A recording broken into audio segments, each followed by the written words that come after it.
Welcome to Daily Tanya. Today is Tuesday, the 28th day of Menachem Av. Today we're going to conclude letter 8 in Igeret HaKodesh, the letter about tzedakah. Let's begin with tzedakah. Gedolei tzedakah shemekareves es hageula. Tzedakah brings Mashiach closer. So this letter, the Alter Rebbe, begins with Zeireya tzedakahis matzmiach yeshuos. You plant tzedakah and it grows salvation. So tzedakah, you plant tzedakah. We are discussing this. What does it mean, planting tzedakah? You plant something in the ground and something grows. And Alter Rebbe says that it is exactly so. When you give tzedakah, it's like planting. And when you plant, it grows exponentially more than that little kernel that you put into the ground. And the same thing is with tzedakah. Now, what do you expect to grow? So a person who has his ideas, his expectations are limited, then he will expect to be financially secure, maybe to be wealthy, expect in return health. Hashem should bless you all, which is all okay. Tzedakah, by the way, is one of the mitzvahs that it says, God says, test me. It's the only mitzvah that you're allowed to test God. If you give tzedakah, God will pay you back. But here in this letter, the Alter Rebbe's fundraising letter in his way, the Alter Rebbe is talking to much, much deeper, much, much more than just expecting financial return in good wealth or in good health. The Alter Rebbe says that the return is God's revelation to you. That's what it is. How is it happening? How is that little tzedakah that you give returns so much more? That is why the Alter Rebbe says this is why it's compared to planting. Just like when you plant a seed, what grows is something totally in a different realm. It's not a little kernel that grows. It grows a whole tree with fruit that is able to produce endless fruits. And how does it work? Says the Alter Rebbe, what happens when you plant the kernel in the ground? What makes it grow? It's not the kernel, it's not the seed, and it's not just the ground. There is a power of growth, what he calls the koach hatzameach in the ground, which is a godly power. And there is a hidden power in the seed. And when the seed decomposes and nullifies itself, it triggers giving, it's similar to giving the DNA codes. But it's more than that. It's a godly code that it gives to the earth to trigger together and to call out that power of creation, the koach hatzameach, power of growth that it has, is being triggered through the decaying of that seed. And the same thing, says the Alter Rebbe, is with tzedakah. We go down, we have a neshama, soul that comes down into this physical body. And when we nullify ourselves, when we give tzedakah, by giving away from ourselves, doing acts of kindness to someone who doesn't have. When we decay ourselves, so to speak, nullify ourselves, then what happens, it triggers the roots, the source of our neshama, triggers the root that which is the source of the chesed, the kindness, which is from Hashem, that comes down all the way down here. And this is why giving tzedakah enables us to have a godly revelation to us, especially during prayer, during and time that we daven. You can have a godly experience, a spiritual experience during the davening. And of course, it leads also to other good things, but the Alter Rebbe focuses on the main thing. The main thing is the godly revelation that happens. And especially, says the Alter Rebbe, when you give the tzedakah towards a cause in the Holy Land, because there the distance is much closer.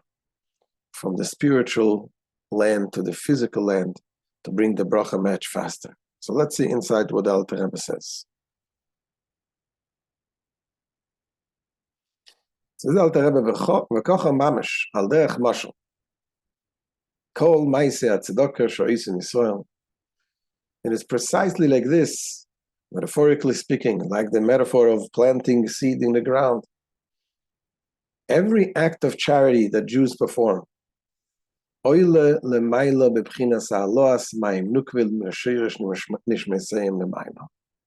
ascends like an elevation of mayim nukvim, the feminine waters, which we explained yesterday, to the root of the soul above. So just like the seed, when it decays, it triggers the power of growth that it has in it, and it brings down the growing of new fruits.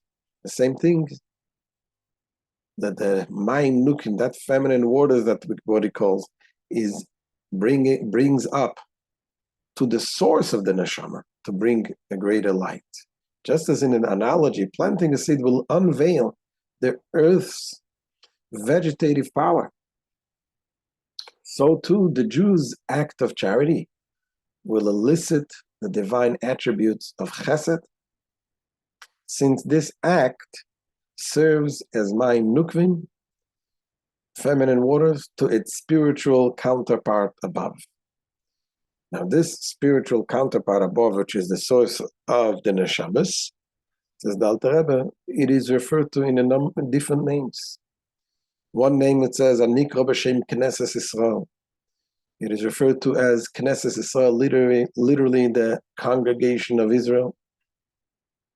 It says A, because it is the source of Jewish souls, and B, because within it congregate the light and revelations of the emotive attributes that derive from Israel, the La'ela, the supernal Israel. This is the source of the neshamas. It is also called Ve'ima Tator B'Lashon HaZayah. In the terminology of the Zayah, the source of Jewish souls is known as Ima Tator, the lower level mother. So Bina is the higher level mother, which is the developing of the intellect, is Bina. And the lower level mother is the Malchus, which all the emotive attributes become developed and to be prepared for transfer to create the next world. And also the source of the neshamas is also called Shechina b'Lashon HaGemara. And in the phraseology of the Talmud, the source of the souls of Israel is known as the Shechina. It is so called because it rests, or the root shochen, it descends and is present in the lowly levels. Now this, says the Alter Rebbe, this level of the source of the neshamas, which is basically Malchus, the last of the attributes, this contains all of the holy attributes of God and is one with them.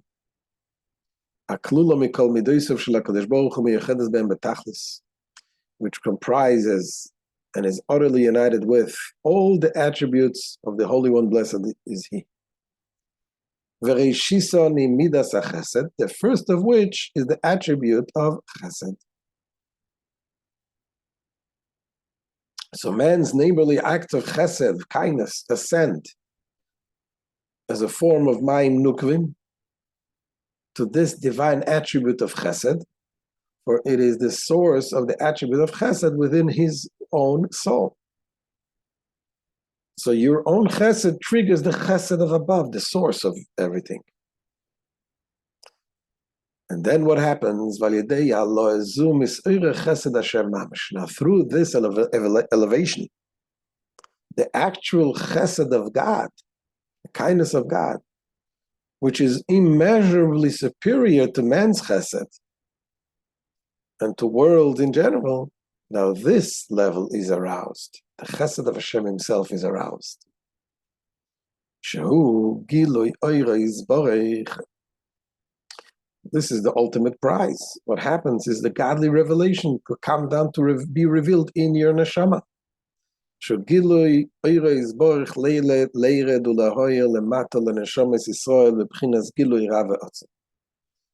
that a great and intense revelation of his light descend into this lowly world where it lights up the souls of Israel.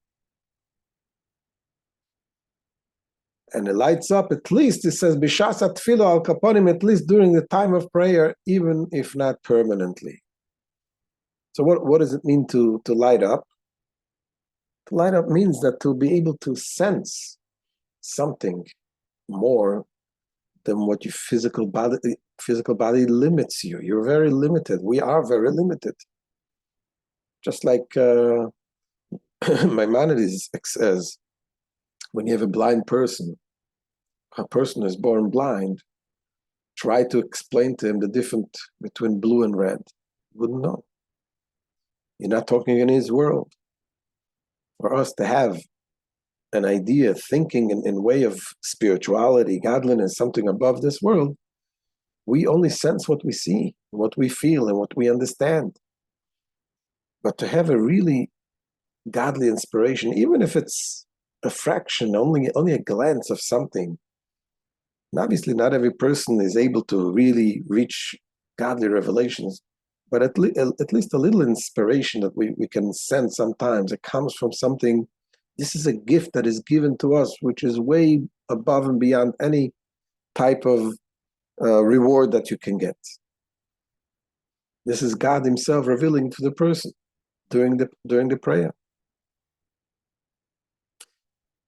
And Alter Rebbe continues and says, although this is something, how could you possibly say that God is revealed to a human being?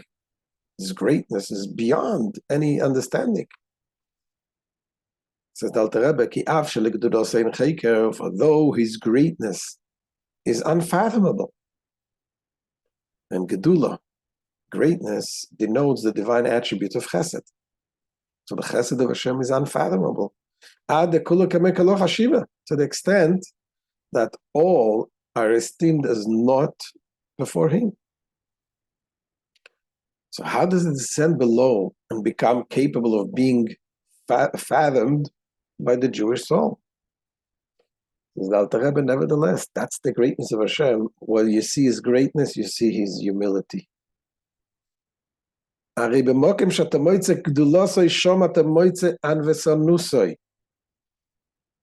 Even so, where you find his greatness, there you find his humility.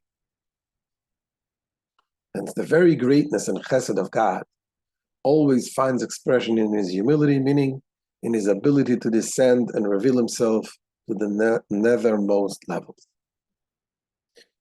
So that's when we're talking about Hashem. High and low is the same. And when Hashem, God himself, deals with this world, that's the greatest humility for God. Like water which descends from above to below. God's kindness may thus be likened to water in its ability to manifest itself within a Jewish soul in this lowly world. Continues the Alter Rebbe and explains a verse in Tehillim Psalms. Zeu shekosov, zorach b'choshech oil le'eshorim, chanun v'rachum v'tzadik. This is implied in the verse, he shone his in the darkness as a light unto the upright, he that is gracious and merciful and tzaddik. So the simple understanding of this verse is God shines the light into the darkness. He enlightens the darkness to those who are straight, and who is doing it? Hashem, who is gracious, and who is merciful, and who is a tzaddik, righteous. But the Alter Rebbe explains it a little different. He says, Zorach b'choshech oil le'eshorim, that Hashem shines the darkness, he shines the light into the darkness to the straight ones. To whom? To those who are gracious and to those who are compassionate, merciful, and doing tzedakah.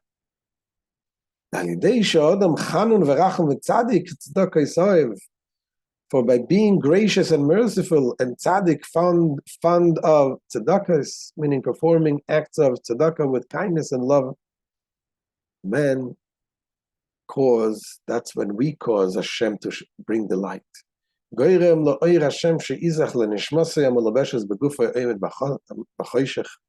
We cause the light of God to shine into his soul, which is vested in his body, which stands in darkness, because the body does stand in darkness.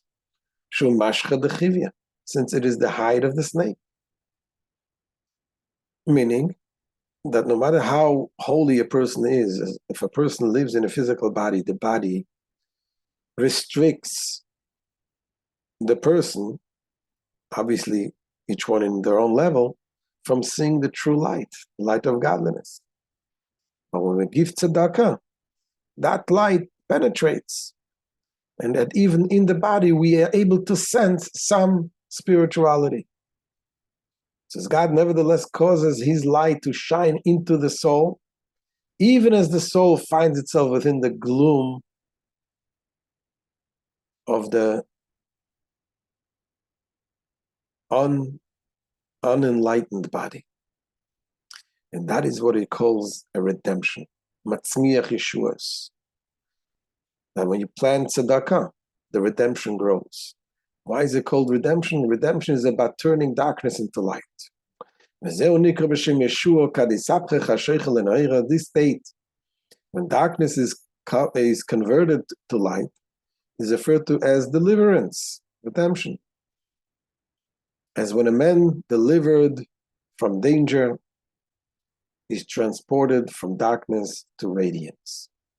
This then is the meaning of the above quoted phrase, and causes deliverance to sprout forth as a result of one's having sown tzedakah.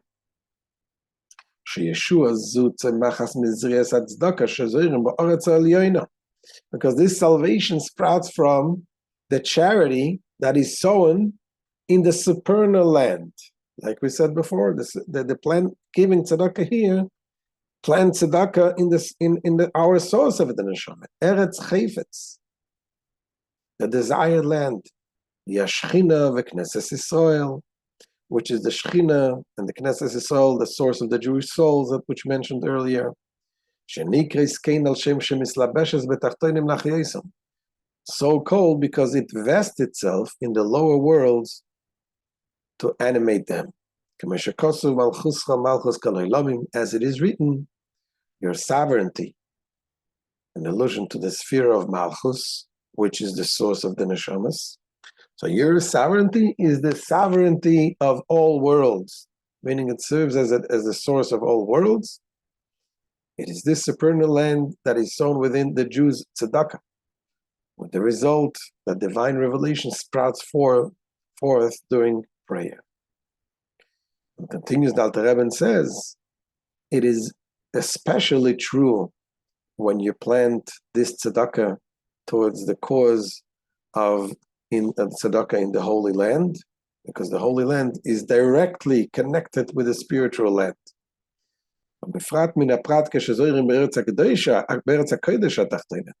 This applies most particularly when one sows in the nether Holy Land, which truly corresponds to it. The Holy Land below is truly located opposite the Holy Land in heaven.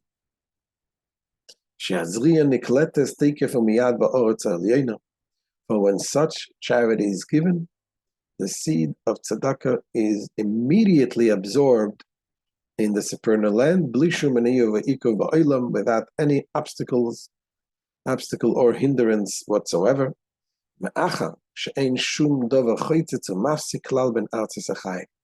Because there is nothing whatsoever that intervenes and intercepts between the land of life, the lands of life, the Artzei Sachai, plural, meaning between the supernal land of life, which is the source of the Jewish soul, and the land of life below, the physical holy land. Because It is the gate of heaven. This is during the story with Yaakov. Our father Jacob said, this is the gate of heaven, the Holy Land, the Holy Temple. It is not so, however, outside of the Holy Land. Various factors may hinder the implementation of the tzedakah in the land of life above, meaning it doesn't come as directly and as quickly. This will suffice for the discerning. And this is the end of this letter, a fundraising letter, that the Alter Rebbe gives us the insights of what truly tzedakah does.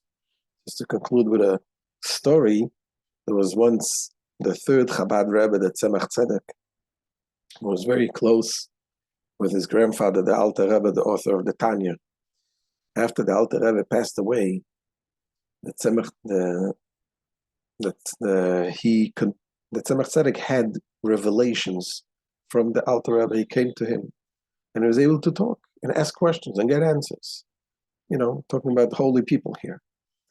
And there was a period of time that the Alter Rebbe did not appear to him, and he felt very bad about it. And he also had questions he wanted to clarify. And then one day he was on the way to morning prayer in the shul, and he walks in the street, and a neighbor comes over to him and he asks him if he can borrow a couple of rubles. I'm not sure exactly the amount, a small amount of money. He wanted to go to the market to buy some stuff and make some money. So the Tzemach Tzedek told him, no problem, come to me after davening and I'll give it to you.